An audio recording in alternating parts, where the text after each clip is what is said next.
Everyone welcome back to Ankit coaching classes. Friends, आज की video में हम पढ़ने वाले हैं प्रश्नावली 6.3 का क्वेश्चन 12वां। तो फ्रेंड्स, ये क्वेश्चन बहुत सिंपल है और हमारे एग्जाम के लिए इम्पोर्टेंट भी है, इसीलिए आपके साथ इस क्वेश्चन को हम बड़ी आसानी से कॉन्सेप्ट के साथ समाप्त करने की कोशिश करेंगे। तो फ्रेंड्स, यदि आपको हमारी वीडियो पसंद आए तो लाइक करना, चैनल पर नया आए हूँ तो सब्सक्राइब भी करना और अपने दोस्तों के साथ शेयर करना, क्योंकि सबसे सिंपल त्रिभुज इसी चैनल पर पढ़ाया जा रहा है। तो सबसे पहले हम देखेंगे कि हमसे क्या पूछा गया है। तो आप देख सकते हैं यहाँ पर क्या लिखा हुआ है कि एक त्रिभुज एबीसी की भुजाओं AB और BC तथा माध्यिका AD एक अन्य त्रिभुज PQR की क्रमशः भुजाओं PQ और QR तथा माध्यिका PM के समानुपाती है। देखिए आकृति 6.41, तो ये आकृति 6.41 है। दर्शाइए कि त्रिभुज ABC समरूप त्रिभुज PQR। ये सब ऐसा ही था जो हमने क्वेश्चन में दिया हुआ था, उसको हमने आपको पढ़कर बता दिया। अब होगा क्वेश्चन की शुरुआत। क्वेश्चन को किस प्रकार सॉल्व करेंगे, तो सबसे पहले इसी को समझते हैं। तो यहाँ पर हमें क्या दिया गया है कि त्रिभुज ABC, तो आप देखेंगे कि ए बी सी त्रिभुज तो ए है, आगे कहा है कि भुजाओं ए बी और बी सी, तो यहाँ पर भुजाएं देखेंगे ए बी है और ये ए सी है, तथा माध्यिका ए डी। त्रिभुज ए बी सी में बात हो रही है तो ये माध्यिका ए डी है। अब सबसे पहले एक बार और बताया था, फिर से बताएंगे माध्यिका क्या होती है।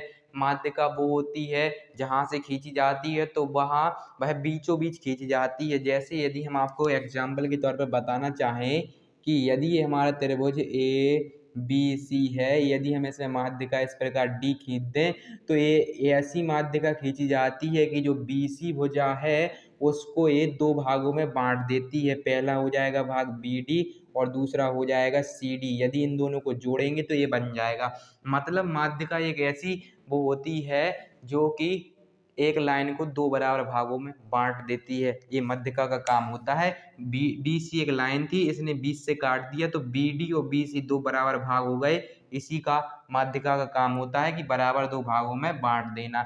तो यहाँ पर आप समझ चुके होंगे कि ए डी एक त्रिभुज पी क्यू आर की माध्यिका है। तो आप देख सकते हैं ये ए डी है, ये त्रिभुज ए बी सी की माध्यिका है। इतना तो क्लियर हो चुका होगा। अब आगे कहा एक अन्य त्रिभुज पी क्यू आर, तो पी क्यू आर की भुजाओं पी क्यू और क्यू आर। तो आप देखेंगे कि ये पी क्यू है और ये हमारी क्यू आर है, नीचे वाली क्यू आर, तथा माध्यिका पी एम। अब पी एम हमारी ये है कि समानुपाती है। अब समानुपाती क्या होता है कि समान अनुपात में है। अब समझाने की कोशिश करेंगे। सबसे पहले समझेंगे कि त्रिभुज ए बी सी की भुजाओं ए बी बी सी और ए डी। तो यहाँ पर हमने लिख लिया ए बी, यहाँ पर हमने लिख दिया बी सी, यहाँ पर हमने क्या लिख लिया ए डी। ये सब हमने लिख दिया। देखना फ्रेंड्स, ए बी भुजा है, ए बी सी भुजा है, ए माध्यिका ए डी है, लिख लिया। उसके बाद अन्य त्रिभुज पी क्यू आर की क्रमशः भुजा पी क्यू, तो इसके नीचे हमने पी क्यू लिख दिया, इसके नीचे हमने क्यू आर लिख दिया, और यहाँ पर क्या लिखा माध्यिका पी एम, और यहाँ पर माध्यिका ए डी है तो ए डी के बटा में पी एम लिख दिया। तो क्वेश्चन यही कह रहा है कि समानुपाती है। समानुपाती का मतलब समान है और अनुपात में है। समान में बराबर हैं और अनुपात में है, मतलब कि बराबर हैं और बटा में अनुपात में है। आई होप कि आप समझ चुके होंगे कि इसका यहाँ से लेकर यहाँ तक की थ्योरी क्या कहती है। ये थ्योरी यही कहती है कि त्रिभुज एबीसी की भुजाओं ए बी बी सी और ए डी त्रिभुज पी क्यू आर की भुजाओं पी क्यू क्यू आर और माध्यिका पी एम के समान अनुपात में है, बराबर अनुपात में है। इसी कंडीशन को हमने आपके सामने प्रस्तुत किया है। आई होप कि आपको कॉन्सेप्ट क्लियर हो रहा होगा। अब आगे हमसे क्या कहा गया कि दर्शाइए, मतलब सिद्ध कीजिए कि त्रिभुज ए बी सी। अब त्रिभुज ए बी सी बड़ा वाला त्रिभुज समरूप त्रिभुज पी क्यू आर, ए बड़ा वाला त्रिभुज, इन दोनों को समरूप सिद्ध करना है। आपको पता है समरूप सिद्ध करने के लिए हमें कम से कम दो कोण मिल जाए या भुजाएं और कोण मिल जाए तो हम इन्हें समरूप सिद्ध कर सकते हैं। तो इन्हीं की खोज में हम इस क्वेश्चन को सॉल्व करेंगे। तो सबसे पहले हम क्या करेंगे, आप देखेंगे कि ये त्रिभुज हमारा क्या है, ए डी बी है। इस प्रकार अलग से बनाने की कोशिश करेंगे। ए है, ए डी है और बी है। तो हमने ये त्रिभुज ए वाला ए डी बी यहाँ पर बना दिया, और यहाँ पर पी एम क्यू या पी क्यू एम हम अलग से बनाएंगे।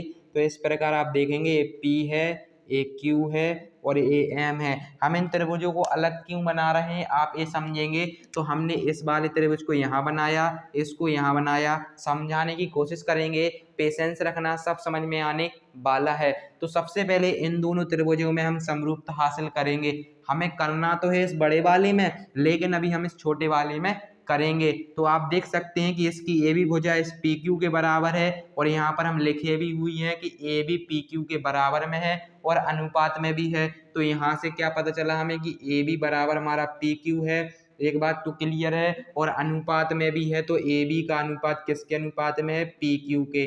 तो यहाँ पर हमें एक कंडीशन मिल चुकी है। इसके बाद अब आप आगे देखेंगे कि इसकी जो बी डी भुजा है, वंस मोर इसकी जो बी डी भुजा है इसकी क्यू एम के बराबर है, क्योंकि दोनों की मध्य का है।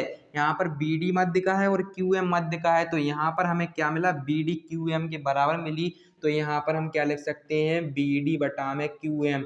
ये दोनों हमें आपस में बराबर मिलेंगे और जब हमें ये दोनों बराबर मिलेंगे तो आपको पता है कि त्रिभुज ए बी डी और पी एम क्यू की भुजाएं क्या हो चुकी हैं, समान अनुपात में हो चुकी हैं। तो ये दोनों त्रिभुज क्या होंगे, समरूप होंगे।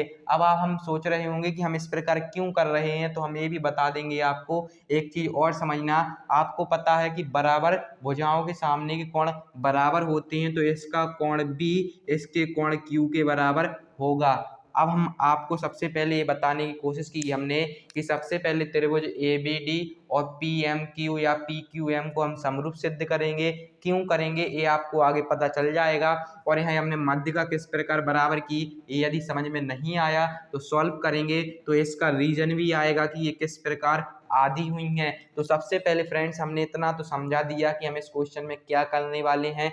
हमने आपको क्या बताया कि हम इस क्वेश्चन में क्या करेंगे, हमें ए बी सी और पी क्यू आर समरूप सिद्ध करना है। उसके लिए हम त्रिभुज ए बी डी और पी क्यू एम को समरूप सिद्ध करेंगे।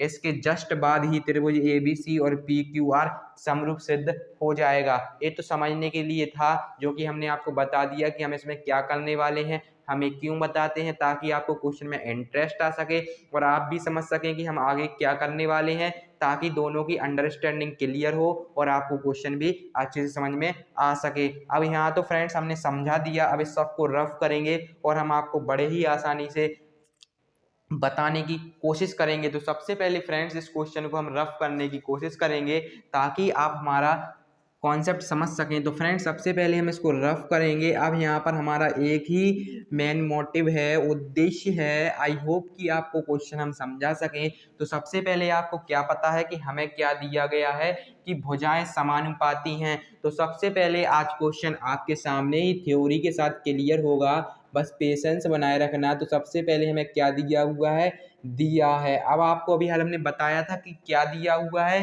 कि ए बी, तो यहाँ पर हम क्या लिखेंगे, ए बी और बटा में हमारे पास क्या हो जाएगा, पी क्यू हो जाएगा, बराबर नेक्स्ट हमारे पास बी सी के अनुपात में क्यू आर हो जाएगा, तो B C upon Q R, और बराबर में हमें क्या दिया हुआ है, माध्य का ए डी पी एम के बटे में आएगी, तो ए डी बटा में पी एम हो जाएगा। एक किस प्रकार आया अभी हम आपको बता चुके हैं। इसको आप बना देंगे समीकरण नंबर 1।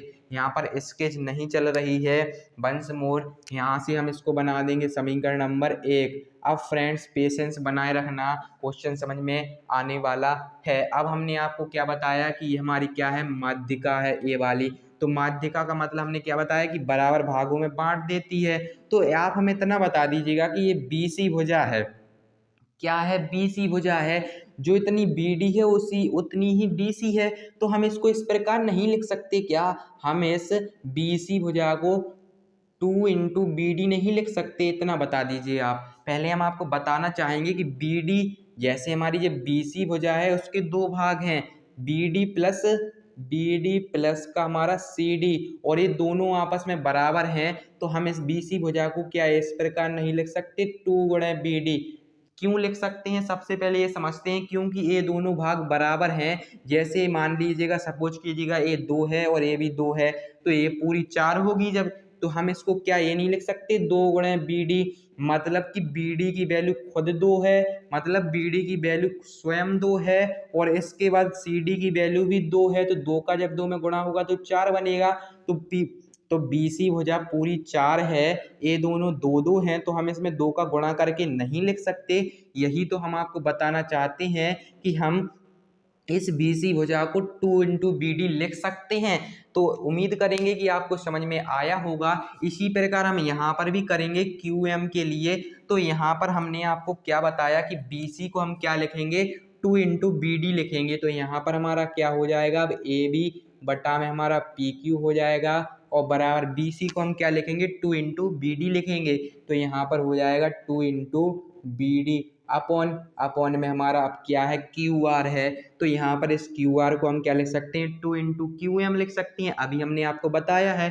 तो यहाँ पर क्या हो जाएगा, 2 इंटू QM हो जाएगा। तो यहाँ पर हो जाएगा 2 इंटू QM और बराबर में हमारे पास क्या है, AD अपॉन में हमारे पास PM है। अब आप देखेंगे कि इस 2 से 2 कैंसिल हो जाएगा, तो हमें क्या मिलेगा, हमें मिलेगा AB बटा PQ और बराबर में मिलेगा हमें BD अपॉन में कितना मिलेगा, QM मिलेगा और इसके बराबर में हमें मिलेगा AD अपॉन PM। फ्रेंड्स ये सब क्यों हो रहा है अब आपको समझने आएगा। हमने क्या कहा था, इन दोनों त्रिभुजों को समरूप सिद्ध करेंगे। समरूप सिद्ध करने के लिए या तो तीनों भुजाएं समान अनुपात में मिलें तो समरूप सिद्ध हो जाता है, बताया था 6.1 में। अब आप देखेंगे इसकी AB भुजा इस PQ के अनुपात में है, मतलब इसकी AB PQ के बराबर है। नेक्स्ट इसकी BD भुजा QM के अनुपात में है, तो ये QM भी आ गया। इसके बाद इसकी AD भुजा इसके PM के बराबर है। अभी हमने बोला था ना आपसे कि इसका हम कंसेप्ट आपको बता देंगे कि ये किस प्रकार बराबर होंगे। तो इस प्रकार ये बराबर हुए। अब आपको इतना तो पता चल गया कि इसकी तीनों भुजाएं इस 3 को बराबर है, तो त्रिभुज ABD समरूप हो जाएगा त्रिभुज PQM के। तो यहाँ पर हम क्या लिखेंगे, इसलिए त्रिभुज कौन सा वाला त्रिभुज, त्रिभुज ABD समरूप त्रिभुज कौन सा वाला, PMQ या PQM, आप कुछ भी लिख सकते हैं।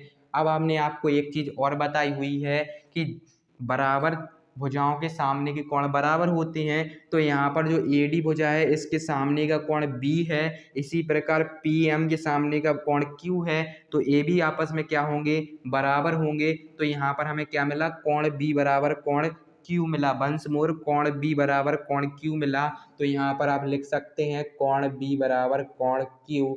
ये सब हम किस प्रकार कर रहे हैं, हम आपको सब कुछ बताने वाले हैं। तो कोण B हमने Q के बराबर भी बता दिया।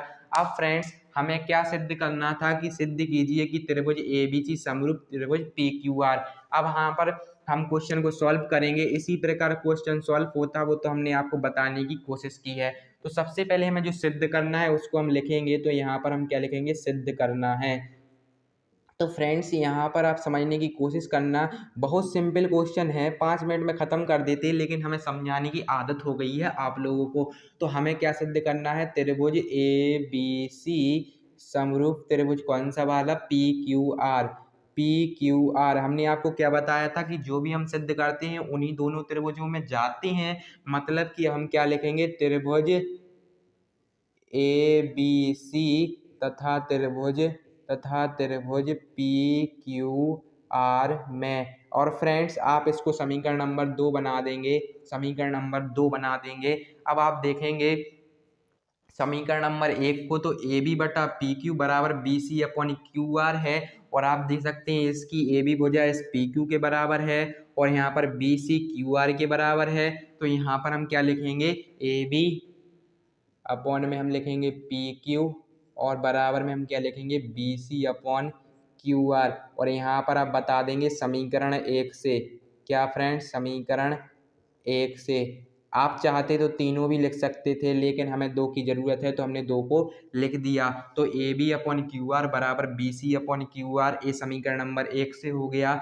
और कोण B बराबर कोण Q, ये हम समीकरण नंबर 2 से लिखेंगे। तो कोण B बराबर कोण Q और ये किससे हो जाएगा, समीकरण नंबर 2 से हो जाएगा।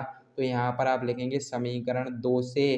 अब यहाँ पर हम इस प्रकार आपको बिल्कुल डीप में इसलिए नहीं बता रहे हैं क्योंकि वीडियो लंबा हो जाता है, हमारे क्वेश्चन में बताते हैं, इसलिए हम थोड़ा फास्ट पढ़ा रहे हैं, आप एडजस्ट कर सकते हैं। तो आप अब यहाँ पर आप क्या देखेंगे कि इस त्रिभुज को हमें समरूप सिद्ध करना था, त्रिभुज ABC और PQR को। तो यहाँ पर इसकी AB भुजा PQ के बराबर है और अनुपात में है। इसके बाद BC QR के समानुपाती है, BC QR के समानुपाती है।